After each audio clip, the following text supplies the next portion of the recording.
Bismillahirrahmanirrahim. Assalamualaikum warahmatullahi wabarakatuh. Waalaikumsalam warahmatullahi Waalaikumsalam wabarakatuh. warahmatullahi wabarakatuh. Mohon maaf ada kendala teknis. Kepada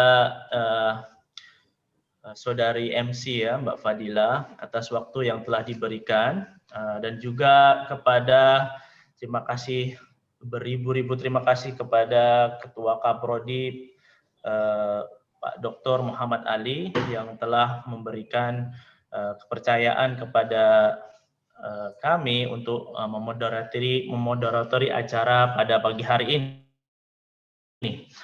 Baik, alhamdulillah sudah hadir bersama kita secara virtual Al-Ustadz Dr. Makmur, PhD ya, untuk insya Allah pada pagi hari ini akan memaparkan materi tentang the character of Islamic civilization in facing the COVID-19 pandemic, comparative study between Indonesia and Malaysia. Ya, untuk mempersingkat waktu, mungkin alangkah baiknya kita sama-sama ingin tahu sedikit tentang beliau ya.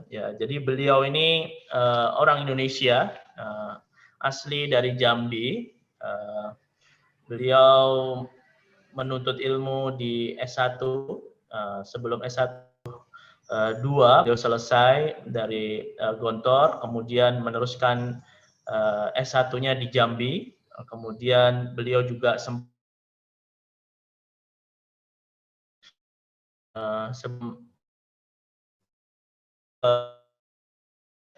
Sulawesi ya. Jadi beliau ini cukup jauh ya, perjalanan menuntut ilmunya cukup jauh. Selain beliau asli Jambi, kemudian ke Jawa ya. Kemudian juga setelah lulus dari Gontor KMI, kemudian ke Sulawesi, ke Bone ya, tepatnya di Pondok Pesantren Al-Hadis. Kemudian baru meneruskan S1 di Jambi. Habis S1 di Jambi, beliau merantau lagi S2 dan S3. Beliau S2 di UKM, University Kebangsaan Malaysia ya. Kemudian itu tahun hingga 2003 sampai 2006. Kemudian lanjut lagi S3 dari 2007 hingga 2011 di University Malaya. Ya.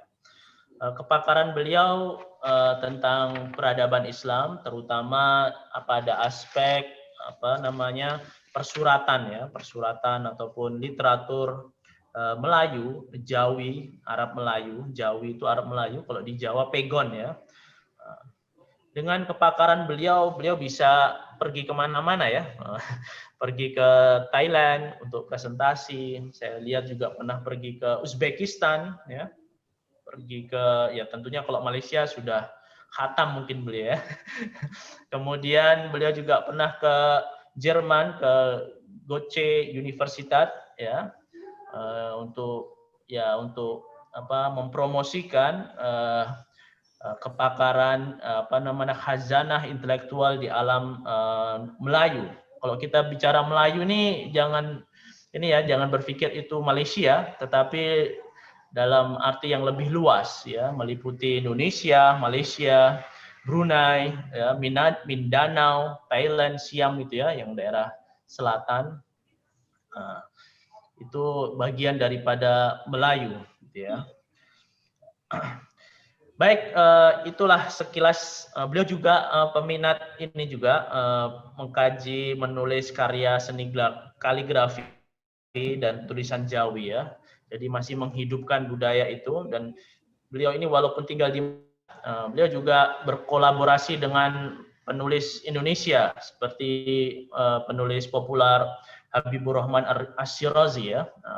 Ada apa dengan cinta, dengan ayat-ayat cintanya dan lain sebagainya ya, Habibur Rahman yang penulis novel ayat-ayat cinta ya. Jadi itu sekilas daripada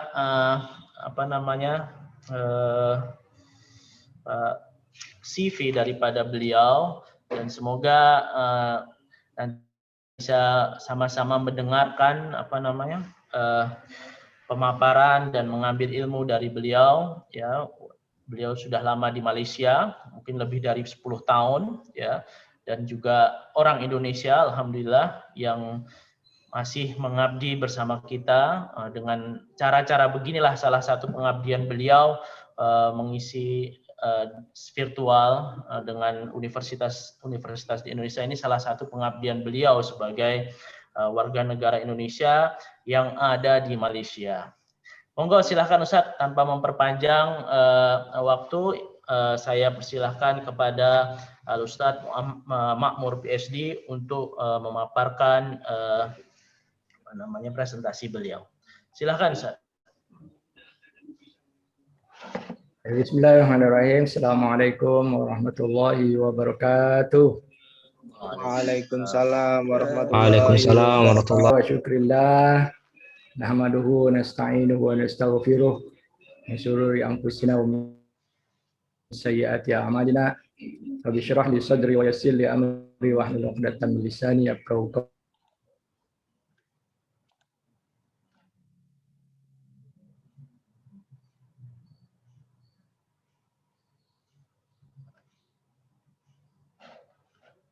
qawli. Subhanaka la ilma. Alhamdulillah kita masih diberikan peluang dalam ruang yang insya-Allah mudah-mudahan ini adalah majelis ilmu yang dihadiri oleh para malaikat, dan mudah-mudahan apa yang nanti kita bicarakan ini, apa yang kita bahas ini, insya-Allah mudah-mudahan menjadi pemberat timbangan kita nanti di akhirat. Alhamdulillah yang dihormati terlebih dahulu ya Pak Kapolri ya, alhamdulillah dalam hal ini saya merasa terharu diberi kesempatan dan peluang. Ya, Dr. Muhammad ini adalah sebetulnya rentetan dari jalinan kerjasama yang sudah lama Universitas Muhammadiyah Surakarta dengan kampus kami. Hanya mungkin aplikasi dalam MOE yang masih belum lagi banyak terwujud. Tapi istilahnya kalau sudah masuk dalam muara kita sudah sampai di Kuala gitu ya. Terima kasih kepada Dr. Zaki yang insyaallah ini adalah jembatan ya, mudah-mudahan kita bisa bekerja sama lebih erat lagi dalam banyak hal, dan para dosen, dan alhamdulillah juga dihadiri oleh beberapa dosen dari beberapa kampus ya, termasuk IAIN Palu ya. Kita sebetulnya sudah juga memberikan satu juga penghargaan kepada Palu ketika kejadian tsunami. Kami meluncurkan satu antologi puisi ya, itu untuk Palu, dan pembelian dari buku yang sudah kita itu kita sumbangkan ke Palu ya 2017 ketika itu. Bahkan sempat disiarkan di TV1 di Malaysia, yaitu Merumpur di Dada Palu. Itu adalah buku antologi puisi tersebut. Dan para mahasiswa yang mudah-mudahan ini adalah salah satu pertemuan ketika kita membicarakan banyak hal. Namun saya juga terus terang bukanlah terlalu pakar di bidang pandemi ya COVID-19 yang baru berlaku 2019 ini, sehingga 2021 masih lagi kita rasai. Tapi diberikan satu tema, alhamdulillah dengan tema ini mudah-mudahan kita bisa bicarakan bersama-sama dalam ruang dan forum yang sangat mulia ini.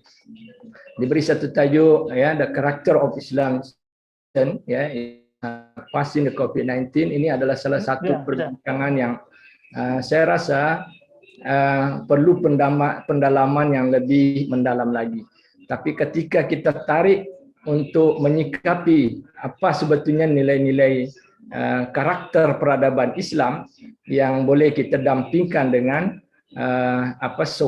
pandemi, kalau ada beberapa isu yang kita boleh highlightkan, mungkin kita bisa lihat antara penanganannya ini ya dari sisi peradaban tersebut ya di Indonesia dan di Malaysia. Mungkin juga dua karakter yang juga kita perlu lihat nanti, yaitu karena kita Indonesia ini dijajah oleh Belanda, mungkin punya satu sistem juga yang berbeda dengan Malaysia yang bekas jajahan Inggris. Jadi ini mungkin ada beberapa juga penanganan sehingga berbeda dalam hal yang kita bicarakan ini. Tetapi karena ini adalah secara globalnya adalah merupakan karakter peradaban yang kita boleh dikatakan satu dunia ya, yang memiliki hal-hal yang sama ketika kita ya tarik itu persamaannya. Tapi kalau selama ini kita mencari perbezaannya, maka mungkin selama dia akan berbeza. Baik, sekali lagi Bapak-bapak dan ibu-ibu yang dimuliakan oleh Allah Subhanahu wa taala, sekali lagi saya merasa berterima kasih dan terharu ya diberikan kesempatan dan peluang di pagi yang sangat mulia ini. Ini adalah majelis ilmu yang insyaallah mudah-mudahan ini akan menjadi satu titik poin ya, akan menjadikan kita semakin bermakna ketika kita di landasan yang insyaallah kita angkat yang namanya ilmu dan peradaban tersebut. Satu hal yang mungkin kita perlu juga perlu angkat dalam perbincangan ini, dalam pembahasan ini adalah mungkin ada tokoh hebat yang malang melintang ya, bahkan bukunya sangat banyak diterjemahkan ya dalam bahasa-bahasa di dunia, yaitu Ibnu Khaldun. Nah, inilah mungkin yang juga akan menjadi titik perbincangan untuk pagi ini, di samping beberapa pembincangan-pembincangan lain lah, insyaallah. Mungkin untuk slide bisa kita mohon ke panitia untuk memaparkan hal tersebut. Bapak-bapak dan ibu-ibu yang dimuliakan oleh Allah Subhanahu wa taala, satu pembahasan yang terperinci sebetulnya masalah nilai-nilai karakter peradaban Islam ini, ya kita tidak nafikan sudah ada ya terperinci di dalam Al-Qur'an. Ya sudah 1400 tahun yang lalu turunnya bertahap ya 22 tahun 2 bulan 22 hari. Itu adalah tahapan-tahapan yang sebetulnya sangat lengkap. Ya. Tidak cukup dengan pembahasan dalam Al-Quran mulai dari juzuk pertama sampai juzuk 30, dibahas lagi, dihuraikan lagi oleh Nabi melalui hadisnya. Ini sebetulnya adalah perincian-perincian, kita tidak bisa terlepas dari apa yang sudah Allah sampaikan seperti itu. Ini adalah hal yang juga kita bisa lihat bahwa inilah ya sebetulnya peradaban Islam yang sebenarnya. Ya. Nah, inilah peradaban Islam yang kita bisa lihat betapa indahnya sebetulnya Islam. Ya. Hanya terkadang kalau kita di dalamnya tidak melihat ke itu tersebut. Ya. Bahkan ya mungkin itulah yang rahasia yang kita tidak nampak, tidak kelihatan, tapi orang lain melihat.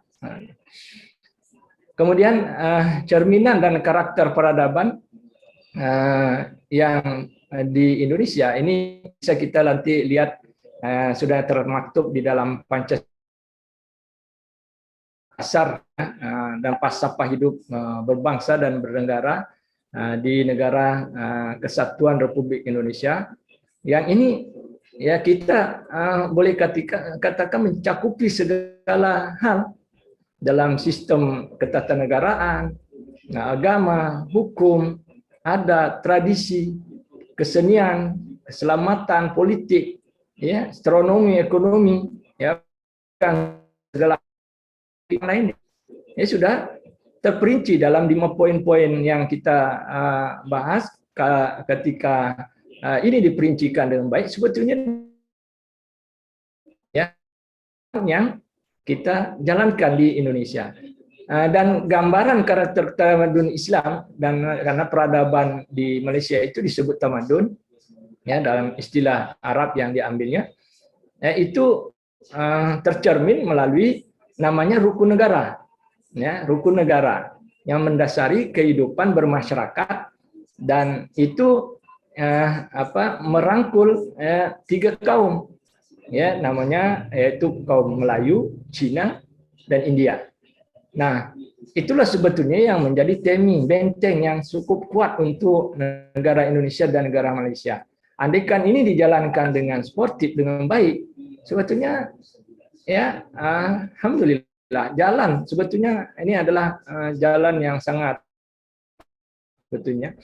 Nah, tetapi mulai akhir dari tahun 2019, mewabahnya satu penyakit yang ini sifatnya pandemi, ya, yang boleh dikatakan sangat cepat kisarannya, dan satu dunia merasai, yaitu COVID-19, yaitu COVID-19, ya, itu sejak 2019 sampai sekarang ini.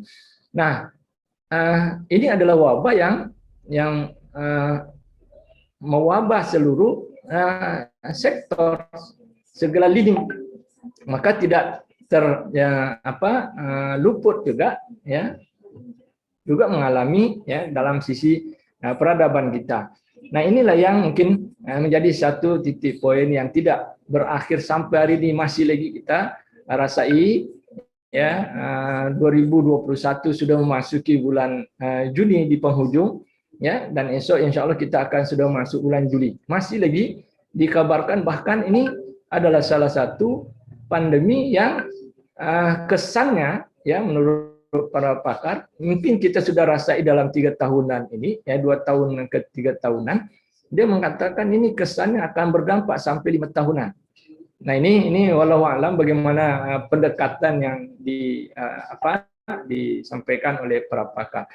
Nah, itu mungkin yang bisa menjadi satu mukadimah yang mudah-mudahan ini adalah pembahasan yang kita insya Allah cukup nanti menjadikan satu sisi, ya, bagaimana sebetulnya terjejasnya atau mungkin terganggunya beberapa nilai-nilai, ya, peradaban kita, ya, dengan adanya pandemi ini. Baik, diberikan satu skop yang karena ini adalah sangat luas, maka satu skop diberikan, yaitu untuk melihat skop ini, ya, kalau secara garis besar, ya, kita perkecil lagi kepada Indonesia dan Malaysia. Ya, mudah-mudahan ini adalah satu lingkup pembincangan yang insyaallah, ya, selesai, ya, dalam beberapa menit ke depan. Oke, ini gambaran posisi kita di Asia Tenggara, ya, Indonesia dan Malaysia, ya, dalam hal seperti ini yang awal-awal yang memang merasai pandemi ini, ya, dengan melalui pemerintahan masing-masing, kerajaan masing-masing, ya, dengan mungkin yang menyikapi, ya, dengan cara dan langkah-langkah masing-masing, ya, tetapi kesan tersebutlah sebetulnya yang dirasai sampai hari ini, ya, sampai 2 tahun tersebut, ya, dengan langkah lockdown, dengan langkah stay at home, ada yang memang belajar dari rumah, kalau di Malaysia istilahnya adalah PDPR, ya, kemudian kita mungkin istilahnya adalah memang belajar dari rumah, itu adalah juga proses untuk beberapa syarat-syarat supaya tidak merebaknya penyakit dan virus ini. Nah, ada beberapa lagi SOP yang dijaga, ya, dan setiap kerajaan juga mempunyai langkah-langkah strategis, ya, untuk hal tersebut. Nah, ini sudah banyak dibincangkan, sudah banyak dibicarakan dalam banyak webinar, ya, yang ini juga menjadikan sangat akrabnya kita dengan penggunaan teknologi, ya. Nah, ini posisinya yang kita mungkin boleh lihat betapa luasnya sebetulnya pengaruh dan kesan dari pandemi COVID-19 ini, yang awalnya dikesan dari Wuhan, China, ya, di penghujung dari tahun 2019. Nah, inilah sebetulnya juga yang merambah ke semua rektor, ya. Sektor ini yang kita akan lihat dan kita akan fokuskan adalah pada peradaban kita, ya. Walau bagaimanapun, inilah mungkin yang kita perlu perkecilkan lagi, yaitu ke Indonesia. Ini adalah pulau negara kita Indonesia yang terdiri dari 34 provinsi, sangat luas, dengan lebih kurang 270 juta penduduk kita. yang kalau dapat penyakit atau virus ini terkena 1% aja, itu sangat berdampak kepada yang lainnya sekian banyaknya. Kemudian di Malaysia itu ada 14 negeri. Ini peta Malaysia dengan 14 negeri tersebut.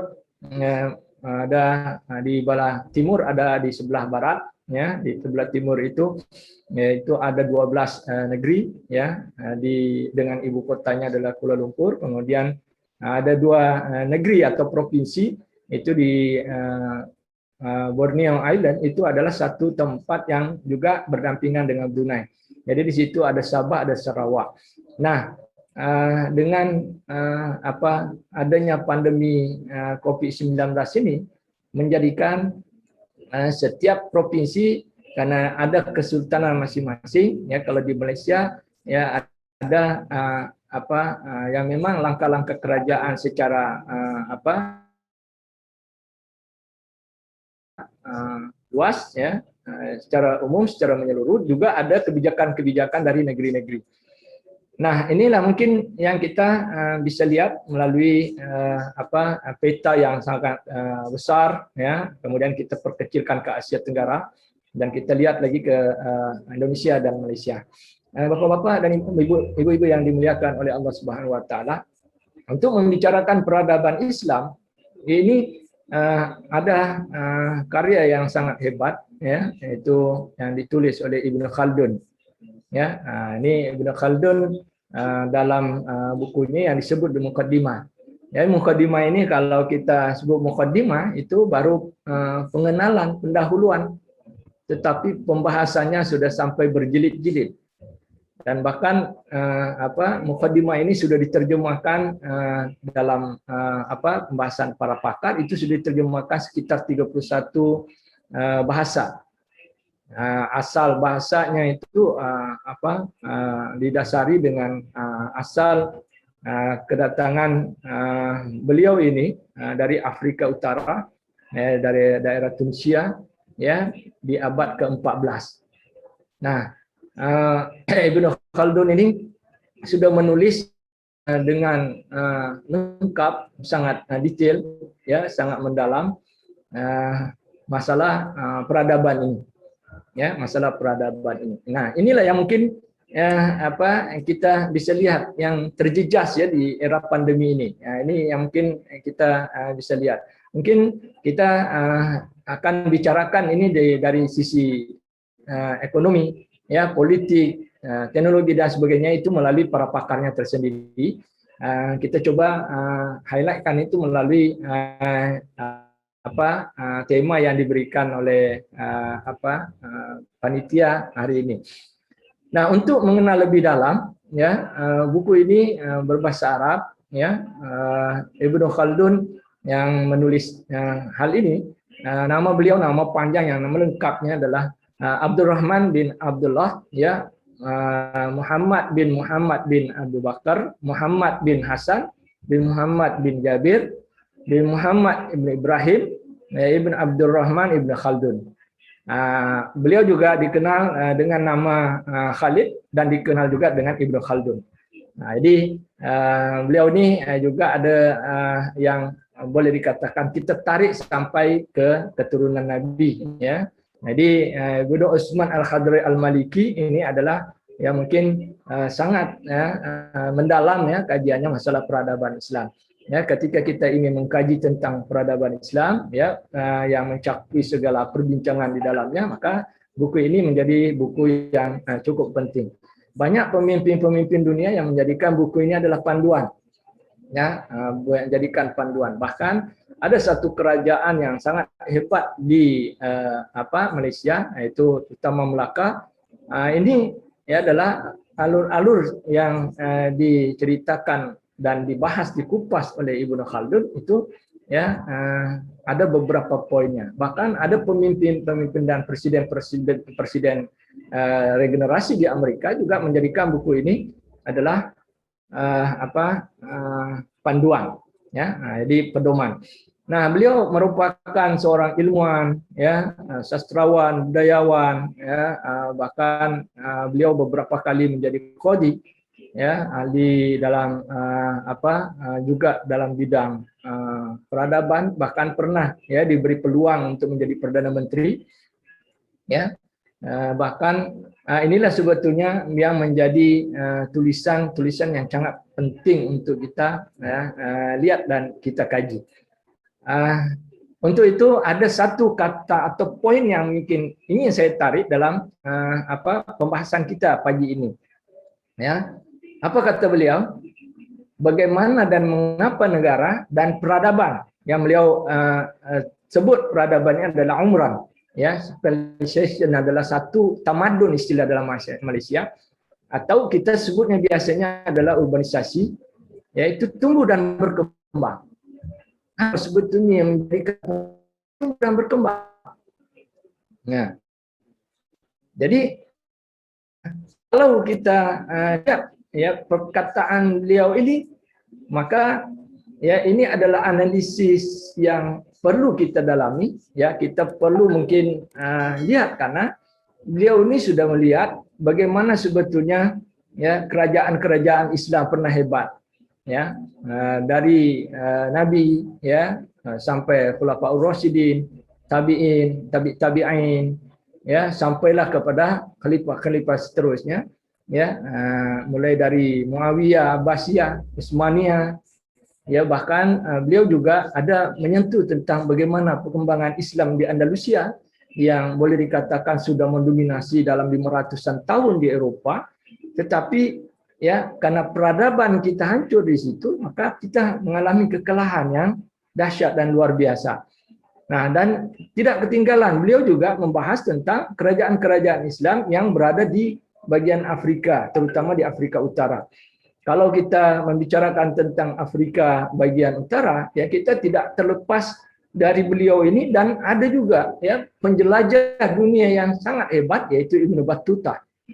Nah, Ibnu Battuta pun itu adalah yang boleh kita katakan ya juga peletak ya rihlah musafir yang dahsyat dan luar biasa dalam Islam.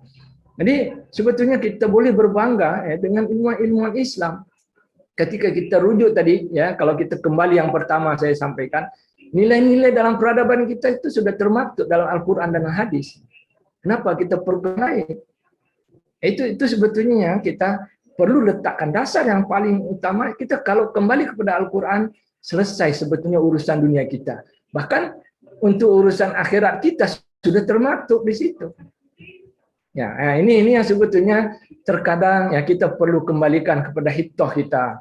Ya, banyaknya mungkin kita terlepas mungkin karena ya ini kepentingan semasa dalam istilah Malaysianya, kepentingan yang sekarang ya kita akhirnya terlena ya. Padahal ada tak penghafal Al-Qur'an yang jatuh miskin? Ya, ada tak penghafal Al-Qur'an yang hidupnya sengsara? Ya, ada tak yang memang mengamalkan Al-Quran ini ya hidupnya tidak menentu? Saya rasa kecuali kalau memang dia tidak amalkan dengan baik, itu di luar. Tapi kalau betul-betul dia amalkan, dahsyat luar biasa. Bahkan satu gambaran yang juga saya boleh sampaikan, ada satu ulama dan umarok sekaligus ya yang memerintah di salah satu provinsi di Indonesia, di Malaysia ini, yaitu Nik Aziz. Beliau ini hafiz dari sejak kecil, ya mengaji di Mekah cukup lama. Beliau adalah murid dari Syekh Daud Al-Qahtani yang juga mengaji dan memang sangat banyak ilmunya, mengarang buku falsafah, dasar-dasar yang sudah bertulisan Jawi ya kalau dalam istilah kita dalam Arab Melayu. Beliau hidup cukup istiqomah. Ya, terakhir beliau menyampaikan dalam hidupnya, ya hanya 2 kali katanya tidak mengamalkan istiqomah dalam menjalankan tahajudnya. Itu baru satu sisi yang namanya duha, dia jalankan dengan baik. Dan satu negeri yang memang kita boleh katakan sangat boleh kita gambarkan itulah seiring sejalan antara ulama dan umarok. ada satu pengajian yang juga dihadiri oleh ribuan rakyatnya sendiri setiap hari Jumat. Ya, sebagian rakyat yang sudah merasa rugi kalau tidak hadir di pengajian ini. Situ. Dan sebagai menteri besar atau dalam istilah kita dia sebagai gubernur, ya tidak malu untuk bekerja bergotong royong bersama masyarakatnya. Maka kalau ini kita gambarkan, teringat kita bagaimana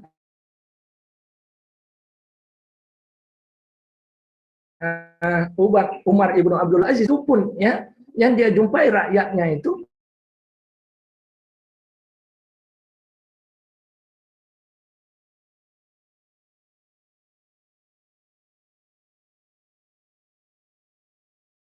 dunia akhirat. Nah ini sebagai satu gambaran yang kecil bahwa ya Al-Quran dan hadis sudah diuraikan oleh Nabi. Maka ya wajar kalau Nabi menyebut ya khairul kuruni ya. Nah, jadi sebaik-baik itu zaman itu sebetulnya memang di zamannya saya kata Nabi. Ya, barulah ya selepas-lepasnya. Oke, walaupun kita tidak bisa menyamai zamannya Nabi, minimal ya kita merujuk kepada ya apa yang sudah menjadi landasan kuat kita Al-Qur'an dan hadis, maka insya Allah kita tidak akan terpesong dalam istilah bahasa Malaysianya, kita tidak akan tersesat insya Allah. Nah, baik dalam hal ini maka kita perlu menyikapi ya dengan adanya pandemi yang luar biasa ini dahsyat, satu dunia ya sampai negara-negara superpower pun merasakan bagaimana kesannya ya ribuan bahkan jutaan penduduknya yang mengalami ya negara maju manapun yang rasanya juga terkesan ya kita melihat bagaimana bank-bank ya pasar-pasar ya kemudian bagaimana kilang-kilang atau pabrik-pabrik perusahaan dan sebagainya kolap ya kalau kita lihat dulu hebatnya ya maskapai penerbangan semua kolap ya banyaknya kaki tangan atau pegawai-pegawai yang diberhentikan ya mungkin yang cukup kuat kita ada Garuda ya kita ada mungkin Sriwijaya dan sebagainya di Malaysia itu ada emas ya kemudian ada Perplay itu di bawah syarikat emas kemudian kita ada Air Asia yang bahkan ya baru beberapa minggu lepas ya orang kuat dan orang hebat yang mengatakan kita perlu kuat ya mengalami masa-masa kejayaan atau kesuksesan dan kita juga harus mampu untuk mengawal masa-masa kegagalan. Itu maknanya sangat dalam. Ya, ini kita terjejak semua atau kita memang merasai semuanya. Ya, tetapi ketika kita diajak oleh agama kita perlu kembali kepada bagaimana sebetulnya mengambil semuanya inilah adalah hikmah-hikmahnya. Jadi disitulah sebetulnya kembali indah gitu ya dalam ajaran-ajaran kita ya ajaran Islam mengatakan setiap kejadian itu ada hikmahnya.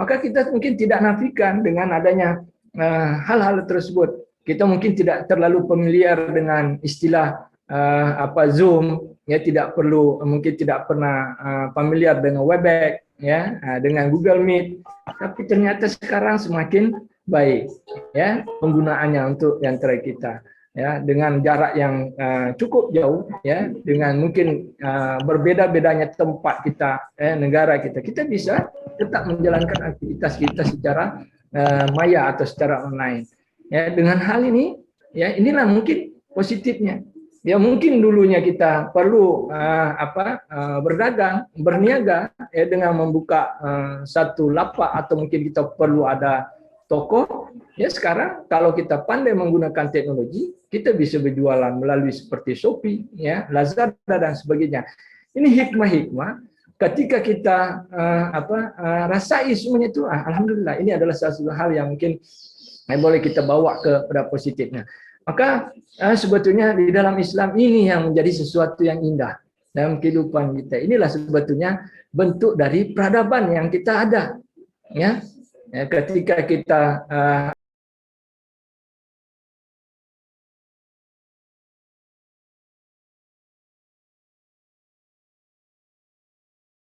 diberikan kenikmatan oleh Allah Subhanahu wa taala, kita diajak bersyukur. Ketika diberikan oleh Allah Subhanahu wa taala musibah, kita diajak oleh Allah Subhanahu wa taala untuk bersabar. Inilah sebetulnya menjadi timing ya, saat kuat, benteng kita yang cukup kuat. Berbeda dengan yang memang tidak punya landasan. Ya, kita tahu banyak yang memang yang diberhentikan dalam kerjanya. Ya, tapi kalau kita ya tarik haluan kita, menjadikan ini adalah satu positif, maka kita akan menjadikan hal ini adalah salah satu peluang.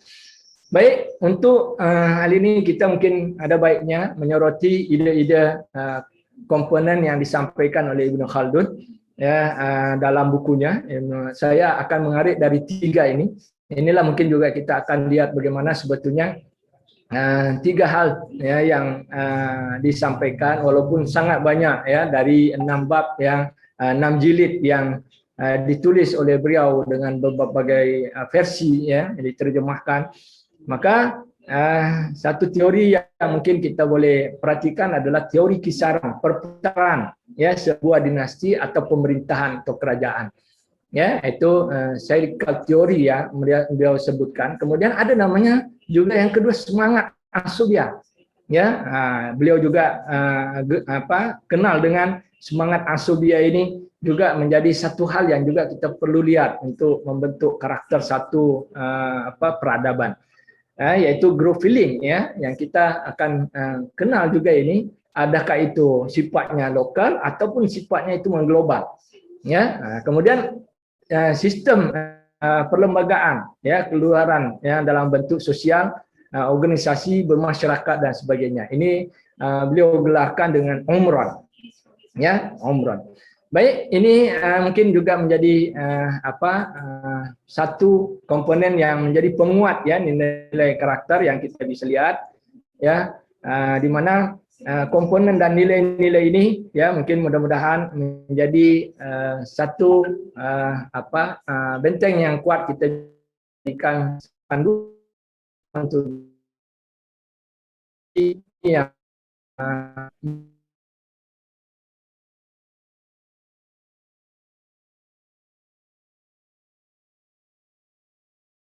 memporak-porandakan keilmuan dan sebagainya.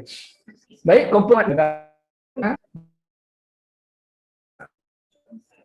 di sekian banyak ya oleh para pengkaji, peneliti ya, bahkan ini tulisan-tulisan yang sudah dipraktikkan ya banyak negara.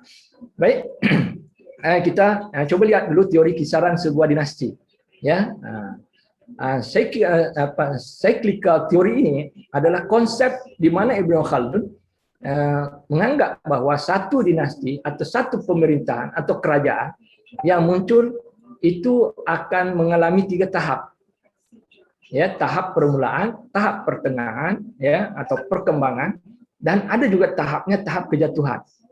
Nah, ini kita mungkin perlu lihat. Ya, kemudian tahap-tahapannya akan berlangsung selama lebih kurang itu 4 generasi. Ya.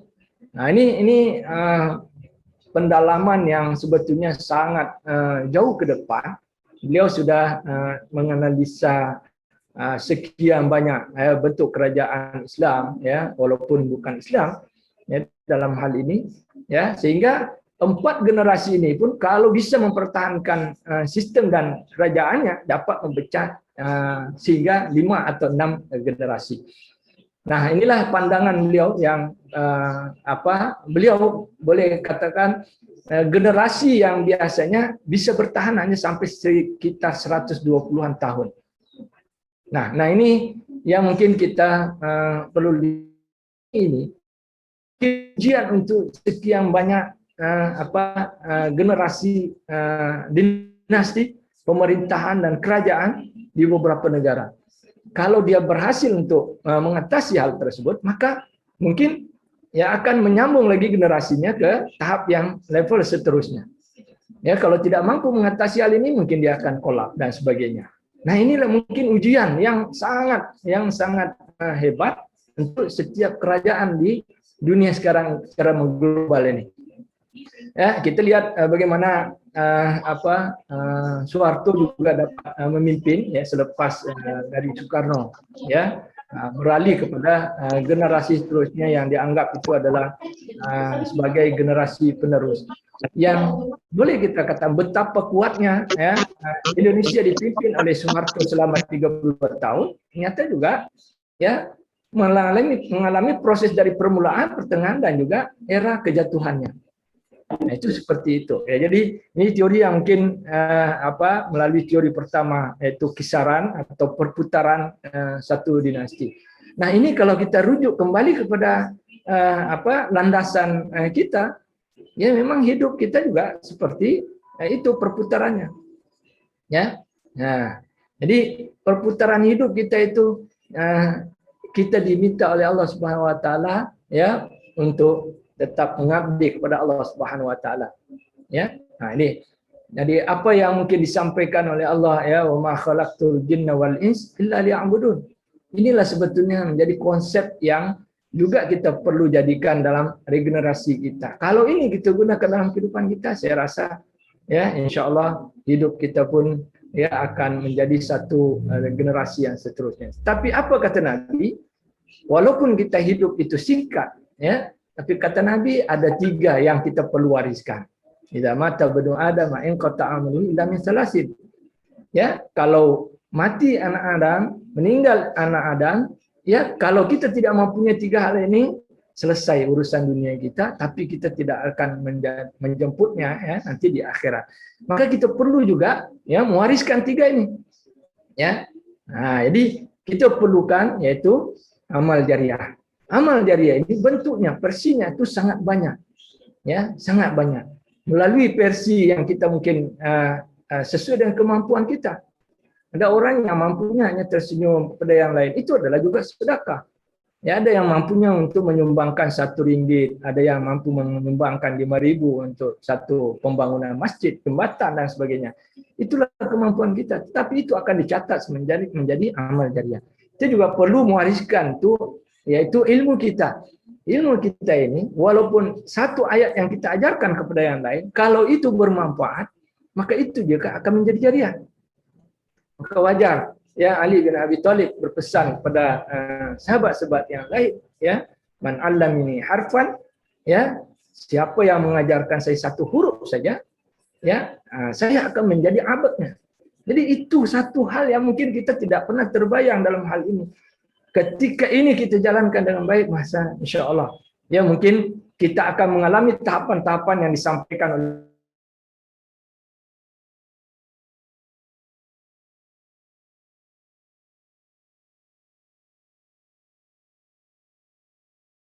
cukup hanya 1 generasi kita sudah tidak mempunyai satu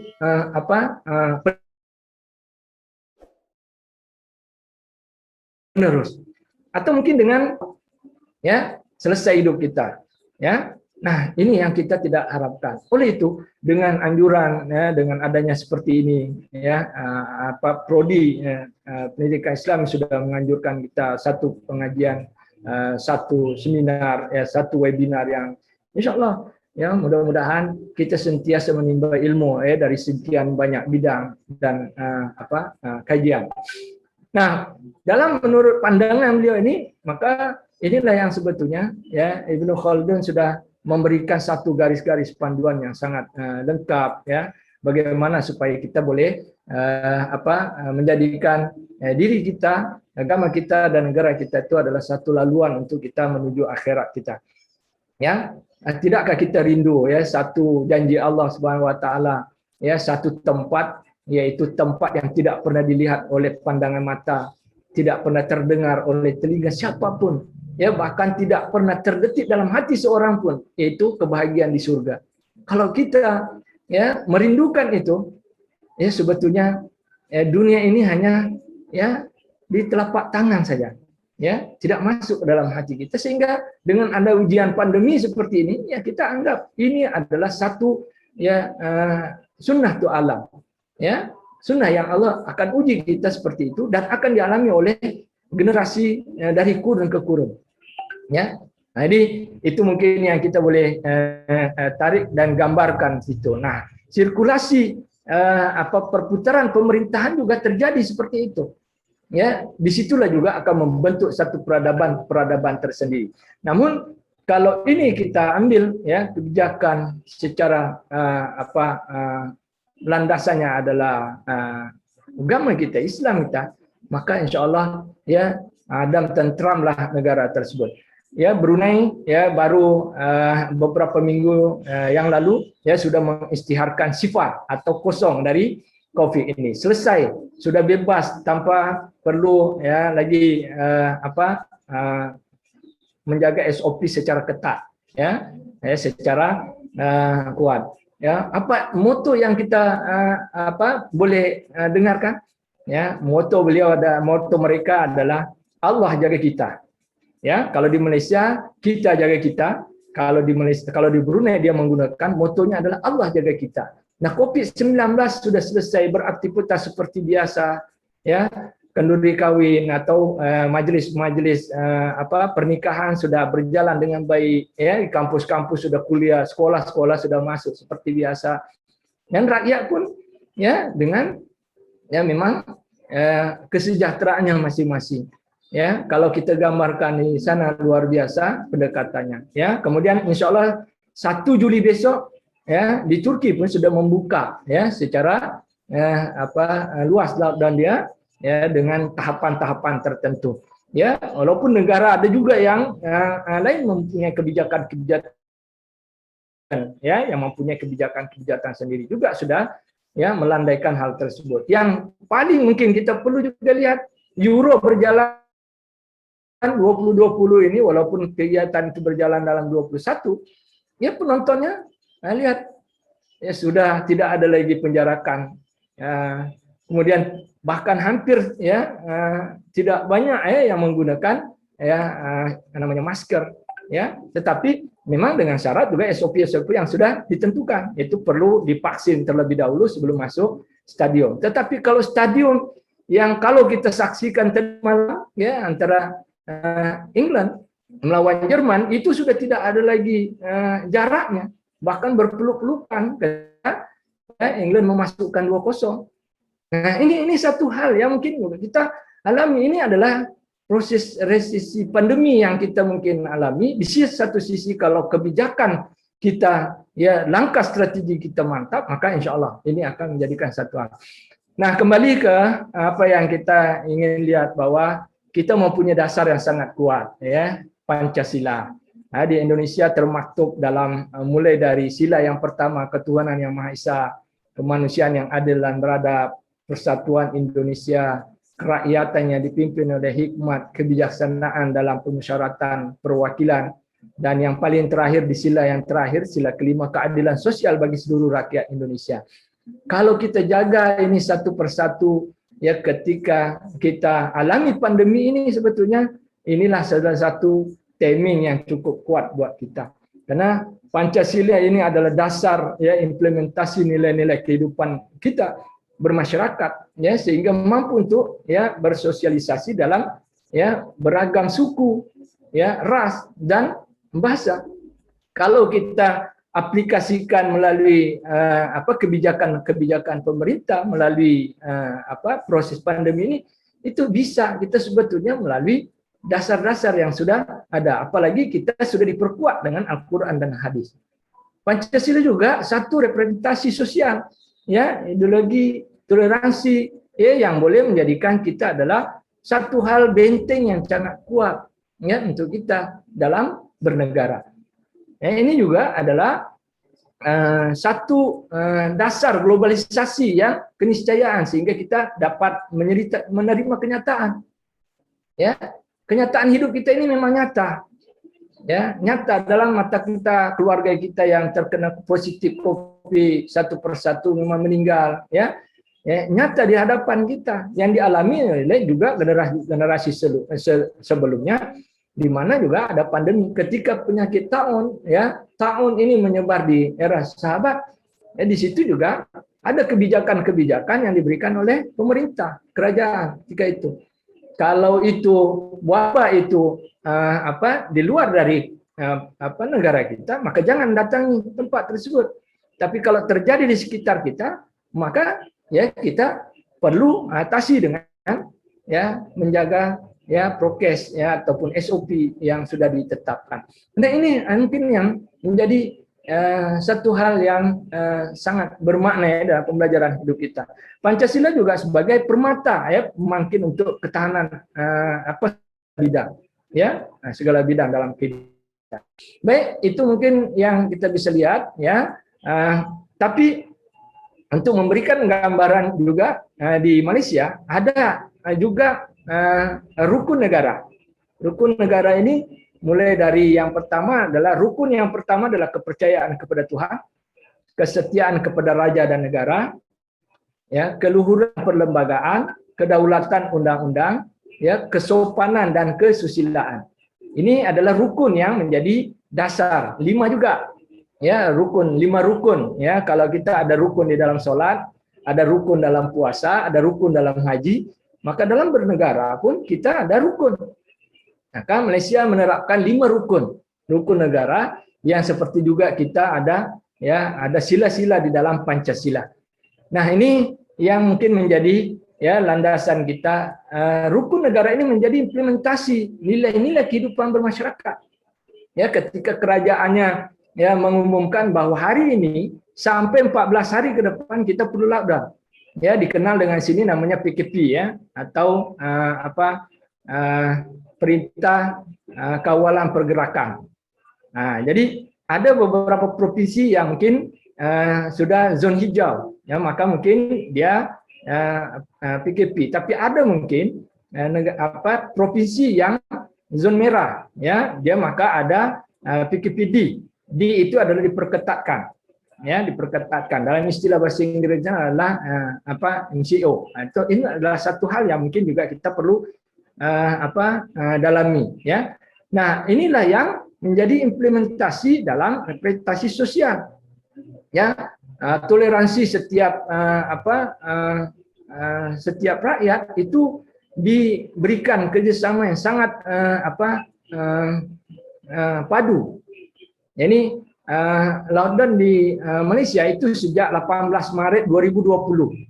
Ya, ketika itu diperintahkan semuanya harus kembali dan berisolasi diri di rumah masing-masing, seluruh pergerakan terhenti. Ya, bahkan kalau mau dihitung secara rugi itu mengalami kerugian per hari itu 2 bilion, ya 2 miliar. Maknanya kalau di kita kali 3 itu sekitar 6 triliun itu rugi per hari, ya dengan pengaruh. Tapi pemerintah harus melaksanakan hal tersebut dengan ya pandemi ini. Maka ketika itulah ya mulai mengurangkan melandaikan pandemi COVID-19 ini, sehingga ya 3 bulan berturut-turut seperti itu dibukalah ya kembali ya di penghujung daripada tahun 2020 sudah mulai kembali beberapa aktivitas ya dengan SOP tetap aja. Tetapi ketika menyebarnya kembali yang lebih ganas dari India, ini yang kembali naik. Nah, ini mulai lagi di lockdown, ya. Ini sudah mulai dari beberapa minggu. Setiap 14 hari itu dijadikan sebagai fondasi. Nah, rakyat ada yang protes, ya, karena tetap ya kerja dari rumah, ya, tetap menjalankan amanah dan tanggung jawab dari rumah dengan ya diberikan kemudahan-kemudahan, bantuan, ya setiap kaki tangan atau pegawai negeri itu diberikan bantuan 500 ringgit, ya sekitar 1,5 juta, ya kemudian golongan B40 atau di bawah pendapatan 2.000 itu diberikan bantuan, kaum muda.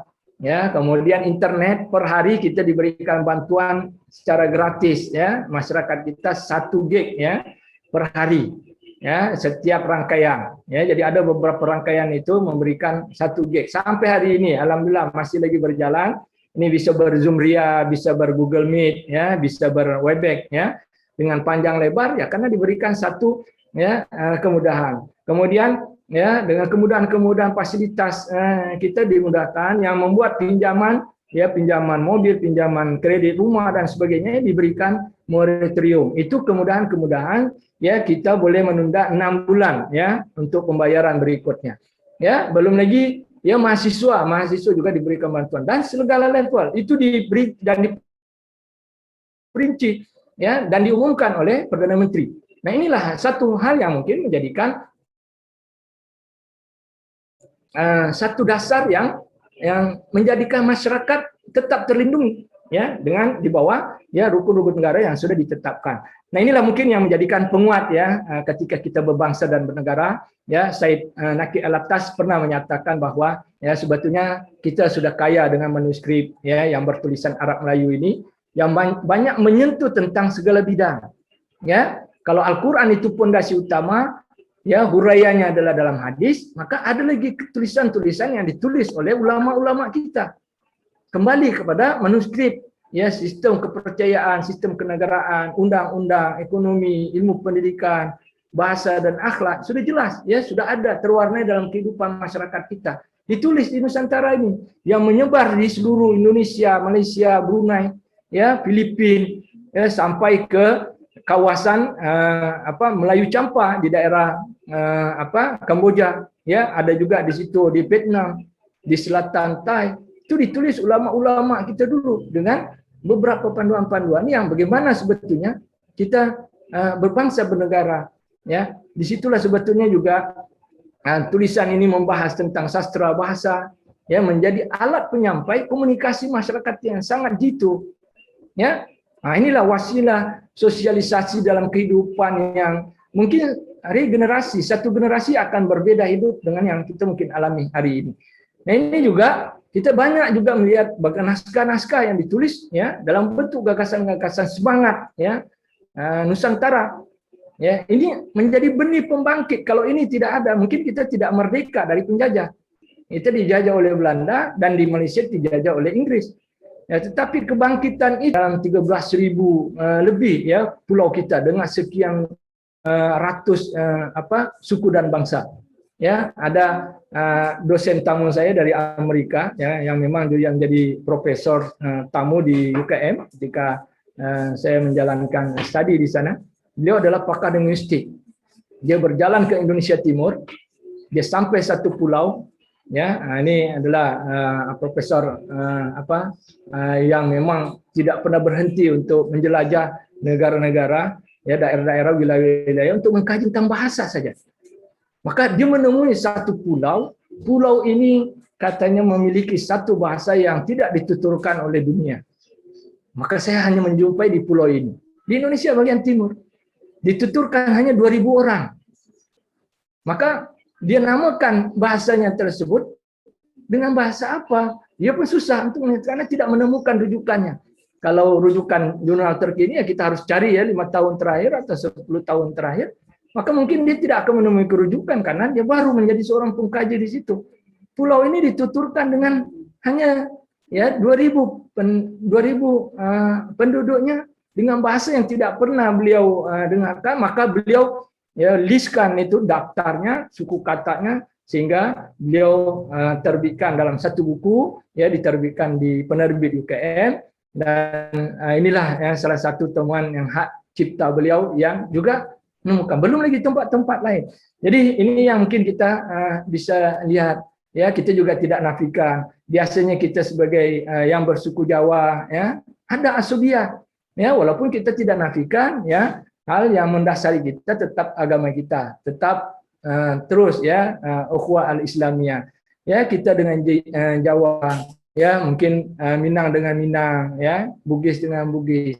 Ini adalah sifat alamiah, sifat dasar kita sebagai yang mungkin yang dikatakan oleh Ibnu Khaldun sebagai al-asubiyah. Ini memang ada, tetapi kalau kita ini ya, jadikan sebagai panduan, maka disinilah sebetulnya kita perlu satukan ya menginterpretasikan kesamaan persepsi kita satu ikatan sehingga menjadi masyarakat yang satu komuniti yang mungkin kita bersuku dan beragama dan bernegara. Nah, disinilah juga group feeling nih kita perlu gunakan ketika pandemi terjadi seperti ini.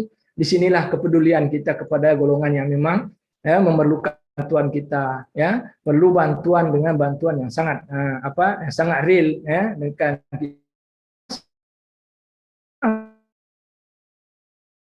proses 2-3 bulan, 4 bulan, bahkan tidak pernah memegang uang. Proses-proses yang akan dialami oleh namanya satu, ya,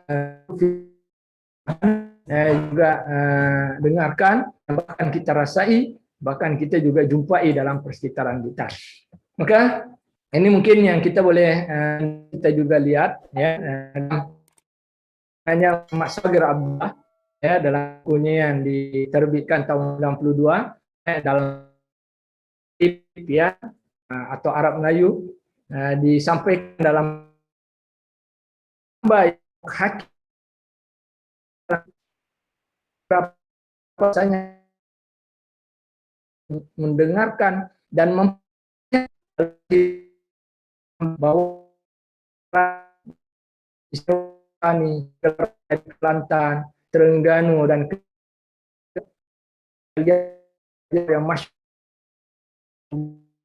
yang masyhur dengan murah yang tidak adilnya, dalam dijadikan segala negeri mereka itu bendara ilmu, ya, pandaian, pembukaan segala mata anak jenis mereka itu kepada pemandangan cemerlang, supaya ada kelihatan semula alam tertinggi nama mereka itu. Tambah kelebihan ulama mereka itu di atas segala ulama, dan bertambah mereka itu di atas segala agama. Ini adalah satu petikan yang menjadikan terpana dan terpakur, ya. Kerajaan-kerajaan Melayu dulu pun memanggil ulama-ulama menjadi penulis-penulis hebat dalam istana. Digaji seperti pegawai-pegawai kerajaan yang dengan gaji seperti pegawai negeri, ya. Siapa yang tulisannya cantik, ya, itu juga dihargai sebagai penulis istana. Ya, ini berjalan sekian ratus tahun, mulai dari Islam diterima di alam Melayu ini sampai hari ini, ya, ditulis oleh ulama kita. Itu adalah landasan sebetulnya yang menjadi, ya, penyemangat buat kita bernegara, berbangsa, dan berbahasa. Ya, inilah mungkin yang akan menjadi panduan yang juga kita banyak jumpai, ya. Jadi demikian sungguhnya sebetulnya, ya, dalam pandangan ulama kita, ya, pandangan ke depannya, ya, inilah yang menjadi sebetulnya peradaban yang kita perlu lihat. Kemudian petikan yang kedua, ya, juga masih dari Wa Muhammad Sagir Abdullah, ya, hal yang penting pada bicara ilmu siasat, yaitu ilmu membaiki rakyat yang menunjukkan mereka itu ke jalan yang melepaskan mereka itu daripada tiap-tiap kekeruhan pada dunia dan akhirat.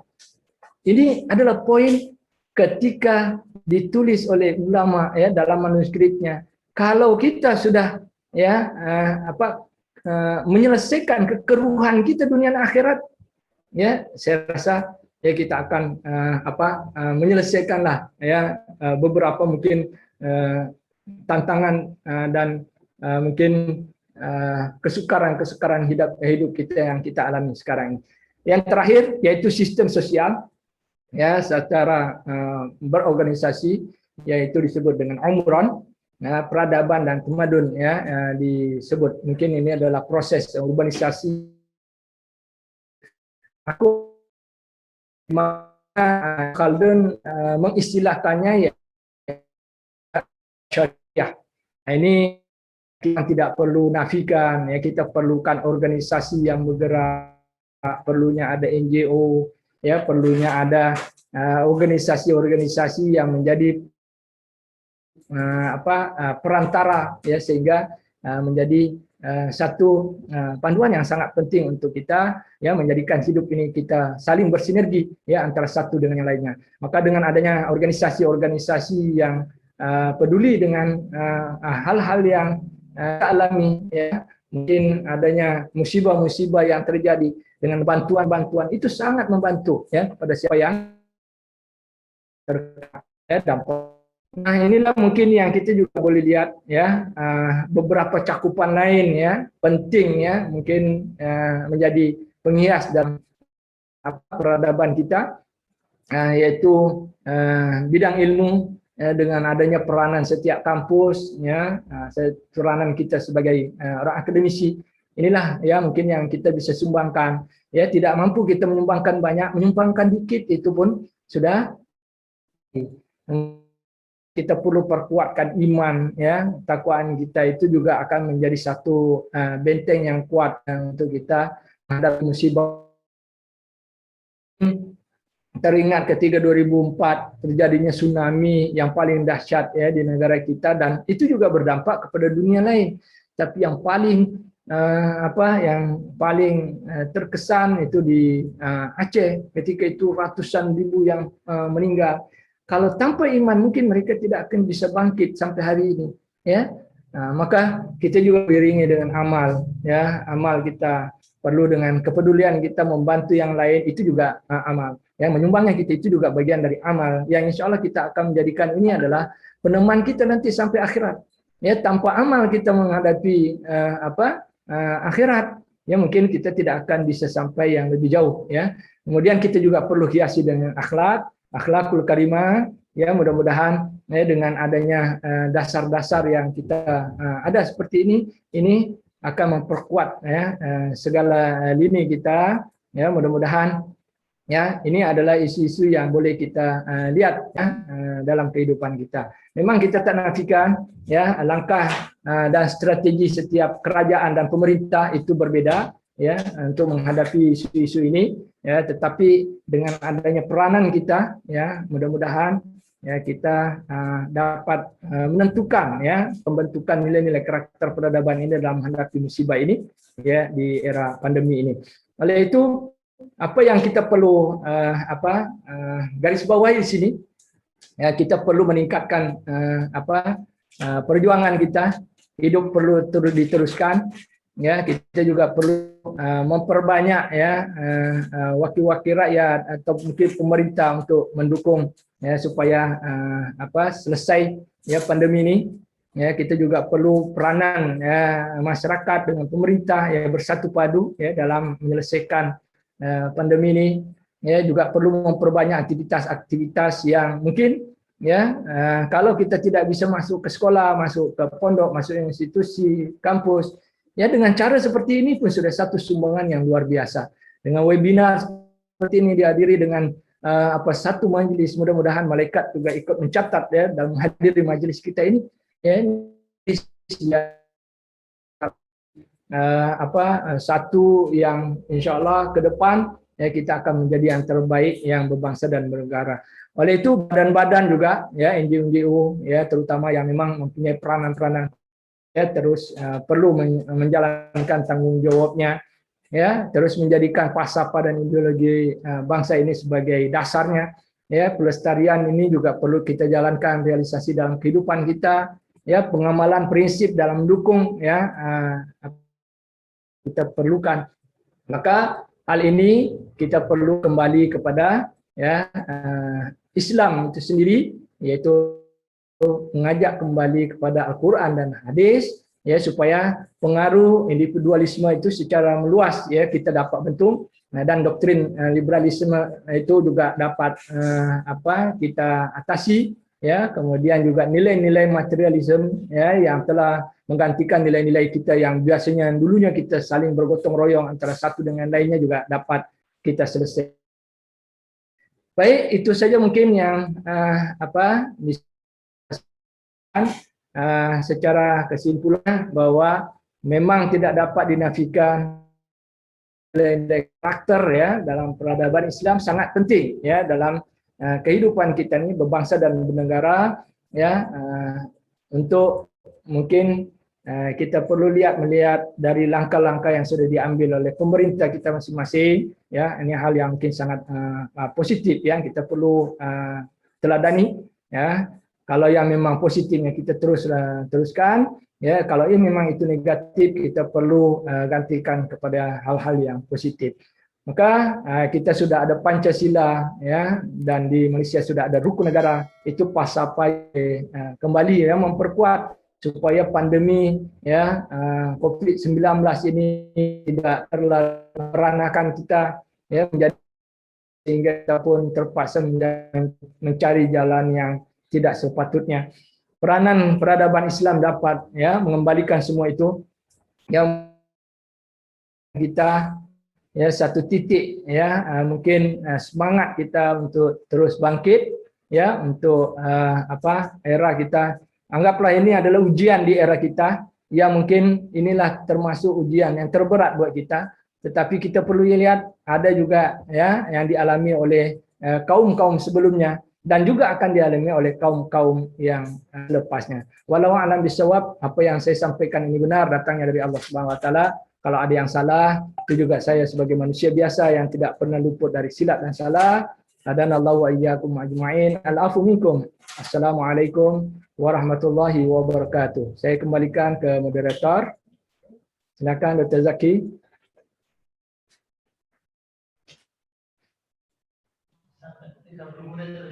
Baik. Terima kasih Ustadz Makmur atas penyampaiannya yang cukup elaboratif terkait dengan isu-isu peradaban yang mana tadi sangat banyak sekali para ulama yang dikutip oleh beliau dari Ibn Khaldun, kemudian Wan Muhammad Wan Soghir Abdullah ya, yang salah satu kolektor. Saya pernah ke rumah beliau ya, ke rumah perpustakaan yang beliau sangat banyak mempunyai koleksi-koleksi khazanah alam Melayu, dan beliau ini termasuk salah seorang yang kolektor. Itu ya, itulah yang menjadikan dasar ya kita ya termotivasi dari ya yang sudah ditulis para ulama-ulama kita. Maka dengan pemantapan ilmu dan budaya ya, keduanya menyampaikan falsafah dalam kehidupan kita ya, pendukung dalam segala bidang ya. Kalau kita lihat ya bagaimana sebetulnya adab ketatanegaraan ditulis dalam bentuk gamblang ya, kemudian nasihat al-muluk ya dalam manuskrip Tajus Salatin ya, Bustanus Salatin ya, kemudian Tuhfatun Nafis ya, ada banyak sebetulnya manuskrip ditulis ya oleh para ulama kita yang mempunyai bidang-bidang tertentu ya. Ini juga menggambarkan bahwa sebetulnya kaya kita ya ketika kita kaji ya dasar-dasar tersebut ya. Kita lihat penyair-penyair kita ya, Hamzah Pansuri menuliskan dalam banyak bidangnya ya. Kita lihat lagi Gurindan 12-nya Raja Ali Haji. Raja Ali Haji menulis dalam Gurindamnya tersusun dari pasal 1 sampai pasal 12 dan menyentuh dalam segala lini, termasuk dalam bernegara, berbangsa, berbahasa. Itu kalau kita kaji baris demi baris, luar biasa ya. Itu sudah ada sebetulnya timing kita dari dulu ya. Maka kenapa kita perlu lemah ketika menghadapi pandemi ini ya? Inilah sebetulnya yang menjadikan kita sebetulnya masyarakat yang bertamadun dalam istilah Malaysianya. Inilah sebetulnya kita masyarakat yang punya dan memiliki peradaban. Karena bangsa yang besar itu adalah bangsa yang pandai, yang menghargai sejarahnya dan yang memiliki peradaban. Kalau ada bangsa yang tidak memiliki peradaban, maka mungkin kita tidak akan sampai tahap seperti ini. Nah, ini mungkin yang menjadi satu landasan yang sangat kuat. Yang kedua yaitu semangat al-asobiyah. Nah, itu group feeling. Nah, ini mungkin salah satu gagasan juga kita perlu tarik ya, ketika Ibnu Khaldun ya yang mengakui bahwa memang di antara kita ada falsafah yang kita tak bisa ya hindari, yaitu semangat asobiyah. Semangat asobiyah ini dalam artian adalah ya perasaan kebersamaan yang terjalin atas ikatan darah ya, satu golongan dengan sekumpulan manusia yang lain ya, yang biasanya ini adalah menjadi penguat ya. Satu ketika kita juga diberikan landasan ya, itu ketika sebetulnya kita kaum muslimin ini, ketika kita sakit, ya, saudara kita sakit, kita pun merasai sakit tersebut. Nah, ini sebetulnya dasar yang diberikan, konsep ini yang sebetulnya yang menyatukan ya kumpulan manusia sekian banyak. Ya, mana mungkin kita bisa menyatu di Indonesia. Manuskrip dari seluruh alam Nusantara ya. Di kerjaan beliau ini travel ya, berpindah-pindah untuk mencari manuskrip dan dikumpulkan di rumahnya hingga sekarang. Beliau sudah wafat beberapa. Cukup menggugah kita sebagai mahasiswa akan akan kayanya khazanah intelektual di alam Nusantara ini, dan juga bagaimana isu-isu khazanah alam Nusantara yang cukup kaya ini bisa memberikan suatu inspirasi kepada umat Islam untuk menghadapi COVID-19 ini ya. Alhamdulillah. Mungkin untuk sesi selanjutnya adalah sesi tanya jawab.